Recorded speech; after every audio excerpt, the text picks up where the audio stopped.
नमस्कार, आप सभी का स्वागत खेत खलियान में। मैं हूं मुकुल शर्मा। खेत खलियान कार्यक्रम में आपके लिए रोज़ नई नई जानकारी हम लेकर आते हैं। आज के कार्यक्रम की अगर बात की जाए, आज खासतौर से आप जानकारी देंगे धान की फसल की देखभाल आपको कैसे करनी है और साथ ही बात होगी एक सफल किसान की। तो चलिए शुरुआत करते हैं कार्यक्रम की। किसान बहनों भाइयों, हम सभी जानते हैं खरीफ की महत्वपूर्ण फसल है धान, जो अभी खेतों में खड़ी हुई है। लेकिन इसकी देखभाल के दौरान आपको किन किन बातों का ख्याल रखना होगा, किस तरीके से इसकी तमाम आवश्यकताओं की पूर्ति करनी होगी, जिसके बाद आप इसका अच्छा उत्पादन ले सकें, ये जानने के लिए आइए नजर डाल लेते हैं इस खास रिपोर्ट पर। किसान भाइयों और बहनों नमस्कार। जैसा कि आप सभी समझते हैं कि धान इस समय की पूरे देश की सबसे महत्वपूर्ण फसल है और आज हम चर्चा करेंगे कि धान फसल का प्रबंधन आप अच्छे से कैसे करें। यानी इसमें आप खरपतवारों का प्रबंधन कैसे करें, जल का प्रबंधन कैसे करें, साथ ही साथ इसमें कीड़े मकोड़े और बीमारियां आती हैं उनका प्रबंधन किस प्रकार करें। इन्हीं सब विषयों पर आज हम चर्चा करने जा रहे हैं। सबसे पहले बात करते हैं खरपतवारों की। किसान भाइयों, अगर आपकी फसल 1 महीने से ज़्यादा पहले मतलब रोपाई की है आपने, तो इस समय पर कोई भी खरपतवार नाशी उपलब्ध नहीं है। यानी रोपाई के 25 दिन बाद आमतौर पे आप रसायनों द्वारा खरपतवार नियंत्रण धान में नहीं कर सकते। ऐसी अवस्था पर आप जब खेत में आपके हल्का पानी हो तो अंदर जाकर खेत में आप खरपतवारों को जड़ सहित उखाड़ लें। इसी प्रकार धान की फसल में जल का प्रबंधन भी बहुत आवश्यक है। समय समय पर आप उसमें सिंचाई करते रहें, क्योंकि इस समय ये जन्निक अवस्था की ओर अग्रसर है। किसान भाइयों, जन्निक अवस्था का अर्थ होता है धान के पौधे में बाली का बनना शुरू होना।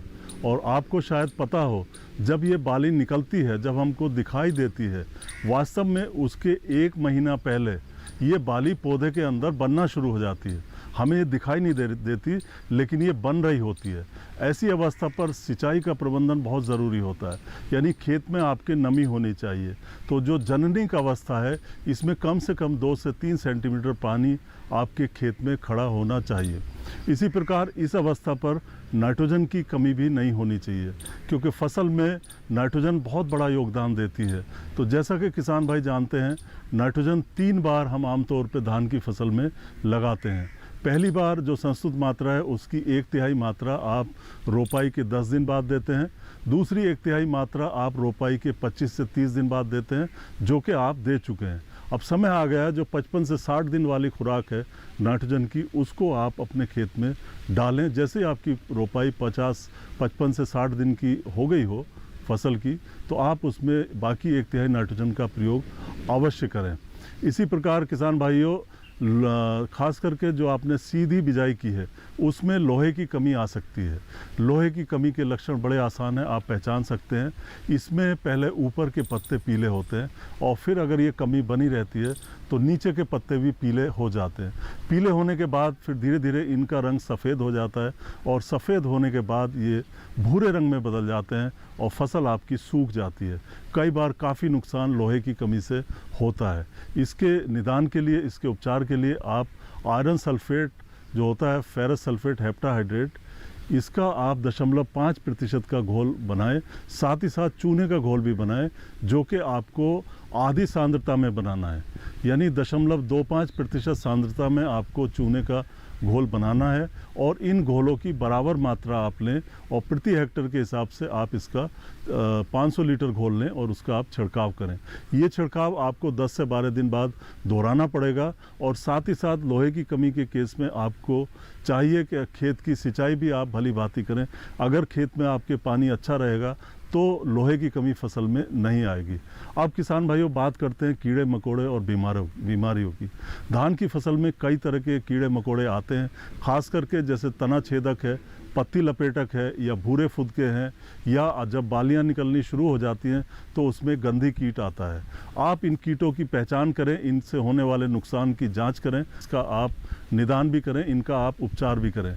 जैसे तना छेदक कीट होता है तो ये इसकी सूंडी नुकसान करती है, जो तने के अंदर भूमि की सतह से घुस जाती है और तने के भाग को खाती रहती है। और धीरे धीरे ये बीज का भाग जो होता है, जो आपका मेढ़ा होता है, जहाँ कल्ले निकलते हैं, वो बीज का भाग सूख जाता है, भूरे रंग के पत्ते हो जाते हैं। इसको आप मृत केंद्र भी कहते हैं। और जब ये बाली निकलने की अवस्था पे आता है तो इसको सफ़ेद बाली रोग कहा जाता है। अंदर से जो सूंडी है वो बाल को काट देती है।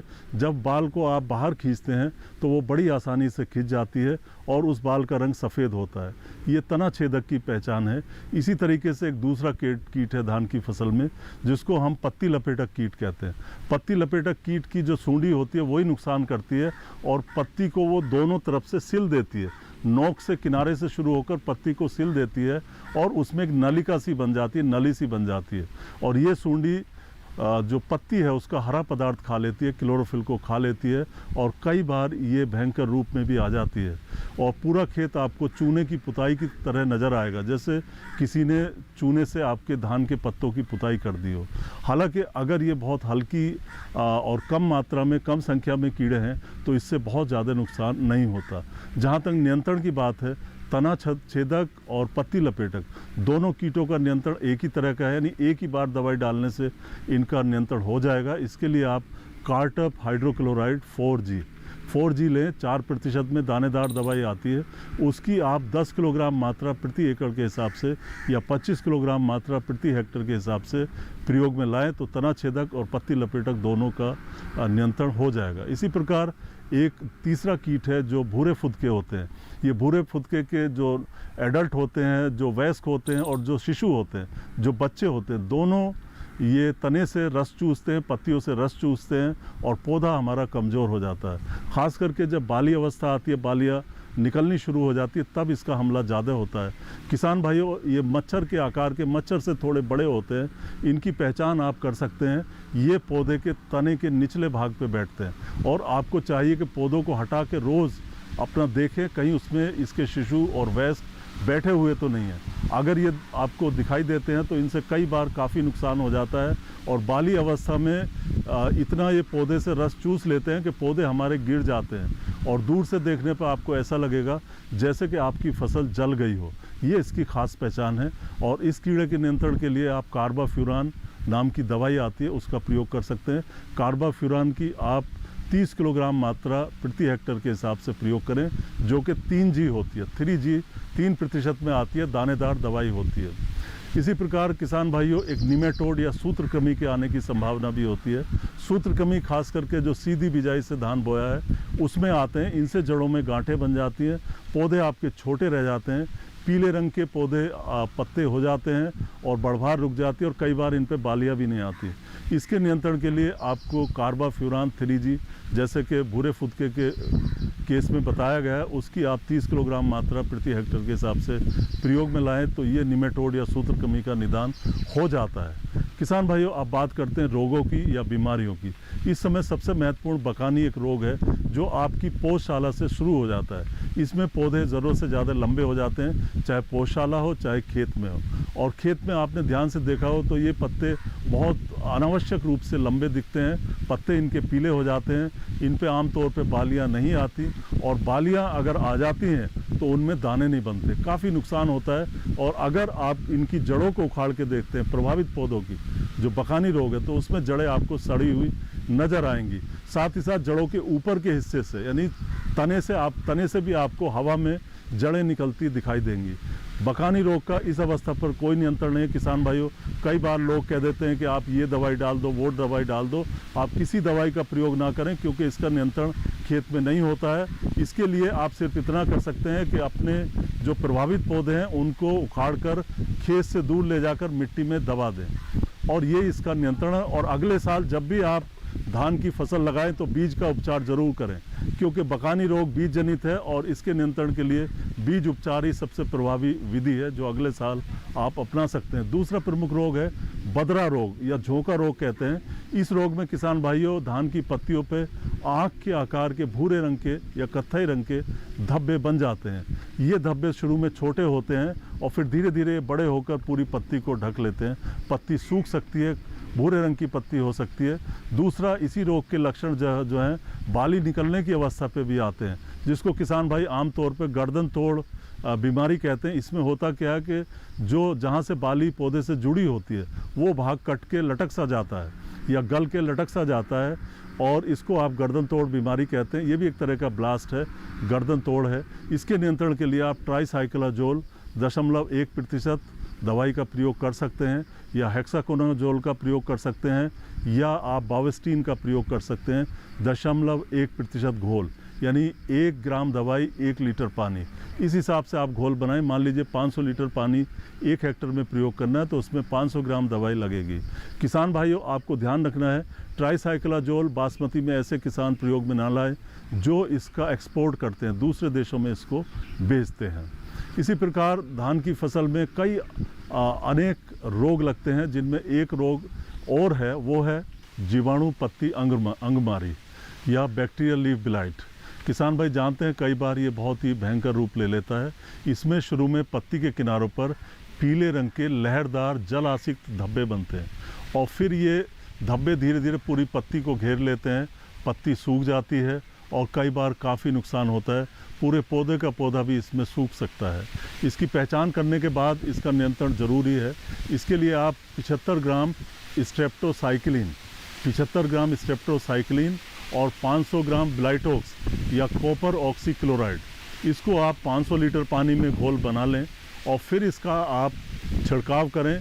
और अगर ये रोग बना रहता है तो 10 से 15 दिन के बाद एक छिड़काव आप अवश्य करें। साथ ही साथ खेत में पानी अगर बहुत ज़्यादा खड़ा है तो उसको निकाल दें, क्योंकि कई बार ये एक पौधे से दूसरे पौधे में भी फैल सकता है। साथ ही साथ इसमें आपको नाइट्रोजन का प्रयोग कम करना है। अत्यधिक नाइट्रोजन का प्रयोग करने से भी इस रोग की तीव्रता बढ़ती है। दूसरा एक प्रमुख रोग है जो इस समय पे आ सकता है, वो है तना गलन। तना गलन में क्या होता है कि नीचे से तना आपका गलना शुरू हो जाता है और उसका रंग काला सा हो जाता है। अगर आप इस तने को आप चीर के देखेंगे तने को, तो इसके अंदर सलेटी रंग का फफूंद या कवक आपको उगता हुआ दिखाई देगा। किसान भाइयों, कई बार ये रोग तब ज़्यादा तीव्रता में आता है जब खेत में लगातार पानी बहुत लंबे समय तक भरा रहता है। अगर ऐसा है तो पानी का निकास करें।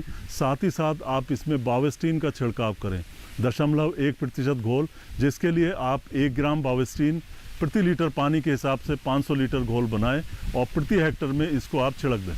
किसान भाइयों, आज आपने देखा कि धान की फसल में किस प्रकार हम जल व्यवस्था करें, किस प्रकार उसमें खरपतवारों का प्रबंधन करें। साथ ही साथ इसमें नाइट्रोजन का डालना बहुत आवश्यक है।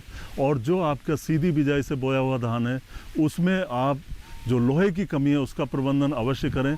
साथ ही साथ इस समय पर कई प्रकार के रोग और कीट धान की फसल को हानि पहुंचाते हैं। समय समय पर आप अपने खेत की निगरानी करते रहें और इस तरह की अगर कोई समस्या आती है तो उसका आप समाधान अवश्य करें। ये सब आप करेंगे तो आपको धान की अच्छी पैदावार की प्राप्ति होगी।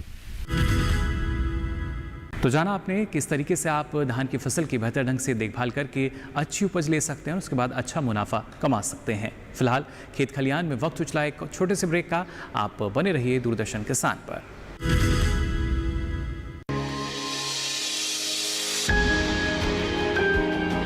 सहेजें कण कण को, सुंदर दे रूप रंग आकार, स्वस्थ जीवन रहे जमीन पर, इंद्रधनुष हो साकार। देखिए प्रकृति की ओर, गुरुवार सुबह 9:30 पर।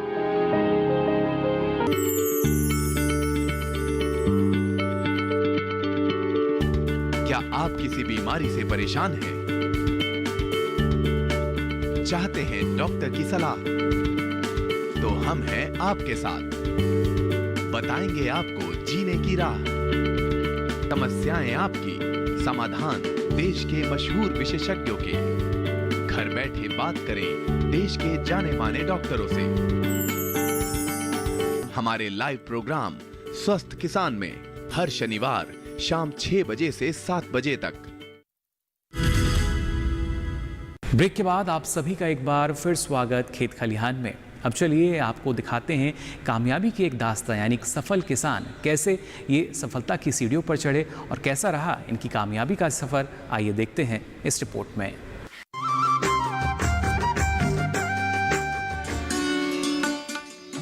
यूँ तो खेती आप करते हैं, लेकिन खेती के जो करने की प्रक्रिया हैं उनमें रासायनिक उर्वरकों का प्रयोग सर्वाधिक मात्रा में आप करते आ रहे हैं। परिणाम जल, जमीन, जलवायु तीनों दूषित हो रहा है। ऐसे में मुजफ्फरपुर जिला अंतर्गत बोचहां प्रखंड के ककराचक निवासी श्री दीप नारायण सिंह एक ऐसे किसान जिन्होंने शुरू से ही रासायनिक उर्वरकों का न विरोध किया, बल्कि उसके विरुद्ध में इन्होंने जैविक खेती को बढ़ावा देने के लिए कई कार्यक्रम भी अपने आप स्वयं में स्थापित किए हैं। आइए मिलते हैं ककराचक निवासी दीप नारायण। पढ़ाई के आवर में ही मुझे लगा था कि खेती किसानों के लिए ज़्यादा वरदान साबित हो सकती है। पढ़ने के बाद लोग मशक्क़त करता है नौकरी प्राप्त करने के लिए। अगर खेती को ही नौकरी के अपॉर्चुनिटी से अगर मैं देखूं तो इससे बेहतर नौकरी नहीं हो सकता है। इसका मिसाल आज आपको देखने को मिल रहा है कि मैं जिस मुकाम पर खड़ा हूं, मैं जो काम कर रहा हूं, उसमें नौकरी से कई गुना आगे हमारा प्रगति हो रही है और मैं इस माध्यम से अपना तो विकास करता ही हूँ, साथ साथ बोचहां प्रखंड के अनेक किसानों को प्रशिक्षण देने का भी काम करता हूँ।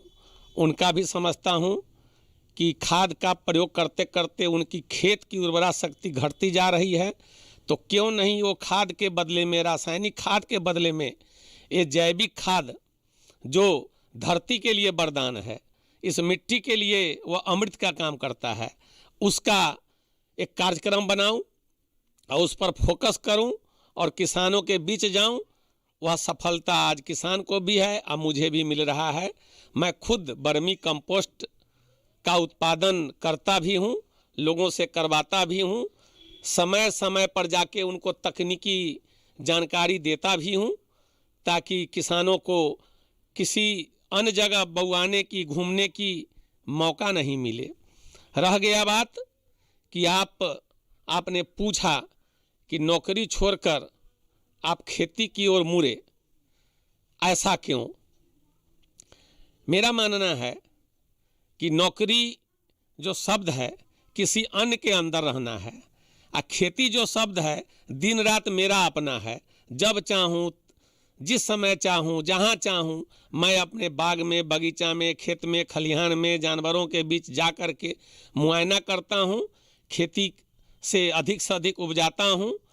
साथ साथ ये सब काम करने से एक एक्सरसाइज जैसा भी हो जाता है। आदमी को एक्सरसाइज करना जिस तरह ज़रूरी है, उस तरह खेती करना भी ज़रूरी है।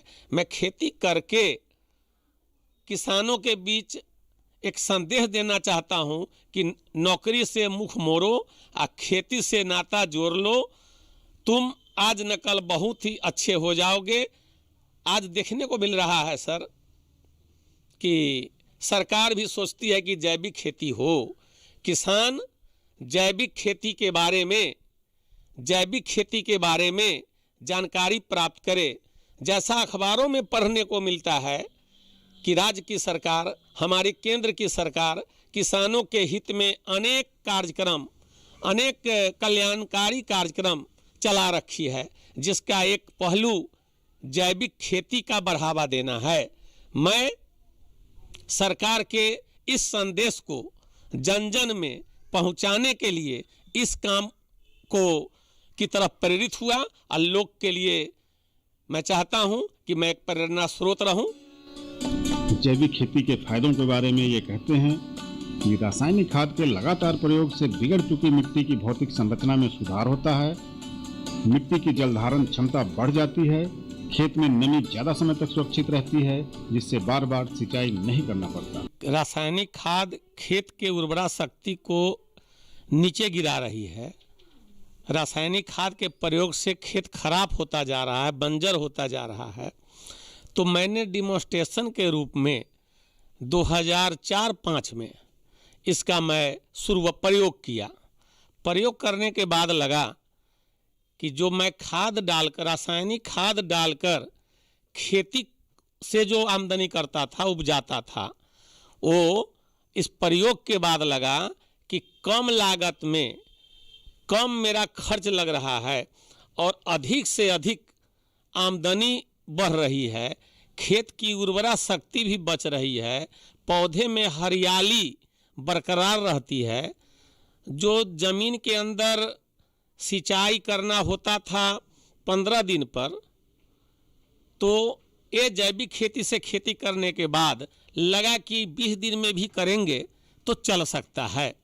तो इस तरह मेरी रुझान रासायनिक खाद के तरफ से हटते चला गया और जैविक खाद के प्रति स्नेह बढ़ता चला गया और आज हम पूर्णतः अपना खेती और अपने लोग जो जुड़े हुए हैं हमारे साथ, हमारे व्यवस्था से, हमारे संस्था से, हमारे क्लब से, उनको वे सारे के सारे लोग जैविक खेती से खेती करते हैं और अच्छा फसल उपजाते हैं, उत्पादन अच्छा कर रहे हैं। वे अनाज, तिलहन, सब्जी, बागवानी सहित सभी फसलों में जैविक खाद का उपयोग करते हैं। उनका मानना है कि फसलों में जैविक खाद का उपयोग मिट्टी के स्वास्थ्य के साथ साथ किसानों और उपभोक्ताओं के लिए भी फायदेमंद है। इससे फसलों का गुणवत्तापूर्ण उत्पादन तो होता ही है, खेती की लागत में भी कमी आती है। गेहूं की फसल हो, धान की फसल हो, आलू की फसल हो, गन्ना की फसल हो, बागवानी की फसल हो, यानी तमाम दलहनी की फसलें हो, तमाम फसलों के लिए यह मिट्टी की रक्षा के साथ साथ किसानों की पैसा की रक्षा करने का काम वर्मी कंपोस्ट करता है। मैं समझता हूँ कि इससे खेती करके किसान अधिक लाभप्रद अपने को साबित कर रहे हैं, वो आर्थिक दृष्टिकोण से भी और शारीरिक दृष्टिकोण से भी, क्योंकि जैविक खेती से जो फसलें तैयार होती है, जो अन्न का उत्पादन होता है, जो वेजिटेबल्स तैयार होता है, वह विषाणु रहित, जीवाणु रहित होता है। इसका एक एक्स्ट्रा पावर होता है जिसको जड़ अब्जॉर्ब करके एक अच्छा फसल देता है। इसीलिए मैं तमाम फसलों के लिए लोगों में प्रेरित करता हूं कि सारी फसलों में इसका माने दिया जाए और किसानों में लगभग हम लोग 20 किलो प्रति कट्ठा के हिसाब से दिवाने का काम करते हैं। हम लोग जो देख रहे हैं कि यह जैविक जो खाद है, वर्मी कंपोस्ट है, यह तमाम फसलों के लिए उपयोगी साबित हो रहा है, क्योंकि इससे किसानों की जेब की भी रक्षा होती है, किसानों की स्वास्थ्य की भी रक्षा हो रही है, क्योंकि इससे जो तैयार होता है, फसल का उत्पादन होता है, वह जीवाणु रहित होता है। खाद, रासायनिक खाद से जो बुरा प्रभाव पड़ता है फसलों पर, उससे जो अन्न तैयार होता है उससे बेहतर है वर्मी कंपोस्ट से जो उत्पादन होता है वो। तो हम लोग देख रहे हैं कि किसान भाई इससे ज़्यादा संतुष्टि प्राप्त कर रहे हैं और मैंने तो ऐसा प्रयोग करके भी देखा है कि यह वर्मी कंपोस्ट किसानों के लिए बहुत हितकर है और मैं इसी दिशा में प्रयास करता हूं कि संपूर्ण किसान संपूर्ण जैविक पर आधारित हो जाए। ऐसा दिन आने ही वाला है। दीप नारायण सिंह कहते हैं कि राजेंद्र कृषि विश्वविद्यालय पूसा और कृषि विज्ञान केंद्र सरैया में प्रशिक्षण के दौरान पता चला कि रासायनिक खाद के क्या दुष्परिणाम हैं। उन्होंने रासायनिक व जैविक खाद का तुलनात्मक अध्ययन किया, फिर पाया कि जैविक खाद मिट्टी के लिए अमृत। आज दीप नारायण सिंह जैविक खाद का स्वयं उत्पादन तो करते ही हैं, किसान क्लब बनाकर दूसरों से भी उत्पादन कराते हैं और प्रशिक्षित भी करते हैं। तो हम उम्मीद करते हैं कि आपका भी सफ़र ऐसे ही कामयाबी भरा रहे और आप भी जल्द से जल्द सफलता की सीढ़ियां चढ़ते जाएं। फिलहाल आज के लिए खेत खलिहान में बस इतना ही। दीजिए इजाज़त। नमस्कार।